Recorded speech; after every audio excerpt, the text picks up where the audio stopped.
परिसरामध्ये रोजगाराची नवी नवी साधनं निर्माण करायची आहे।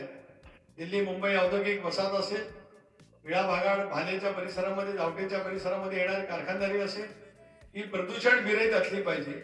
मग ती ऑटोमोबाईल सेक्टरवरती असली पाहिजे, फार्मा सेक्टरवरती असली पाहिजे, सर्व्हिस सेक्टरवरती असली पाहिजे। ज्या पद्धतीने या सगळ्या परिसरातील बहुजन समाजाच्या आणि डॉक्टर बाबासाहेब आंबेडकरांनी दिलेल्या संविधानाच्या मार्फत सर्वसमावेशक पैकी रोजगाराची साधनं त्या ठिकाणी निर्माण होऊ शकतात।